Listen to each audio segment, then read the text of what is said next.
বাংলাদেশের দক্ষিণ পশ্চিম প্রান্তে ঝিনাইদহ জেলার মহেশপুর উপজেলার যাদবপুর ইউনিয়নে অবস্থিত এক ছোট্ট গ্রাম বেতবাড়িয়া। সবুজ মাঠ, নরম বাতাস আর সীমান্তের নীরবতাই এই গ্রাম যেন এক টুকরো জীবন্ত ছবি। গ্রামের মাঝে আছে ছোট্ট একটি বাজার। বেতবাড়িয়া গ্রামে অবস্থিত হলেও কেন জানি না এর নাম রাখা হয়েছে আন্দারকুটা বাজার। প্রতি শুক্রবার ও সোমবার জমে ওঠে সাপ্তাহিক হাট।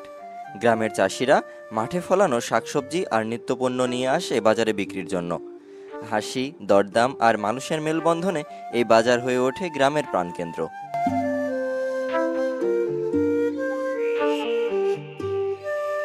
শিক্ষার আলো ছড়াচ্ছে বেতবাড়িয়া সরকারি প্রাথমিক বিদ্যালয়।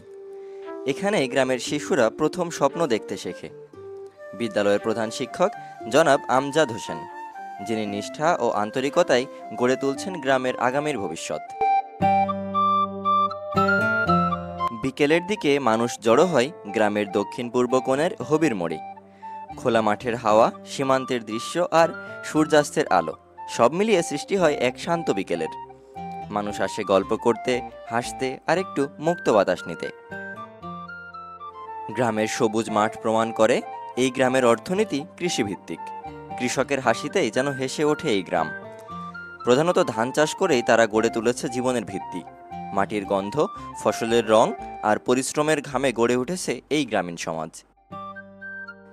বেতবাড়িয়া কৃষির প্রাণ, শিক্ষার আলো আর সীমান্তের নীরবতা মিলিয়ে এক টুকরো প্রকৃতির গল্প। এ যেন এক জীবন্ত বাংলাদেশ।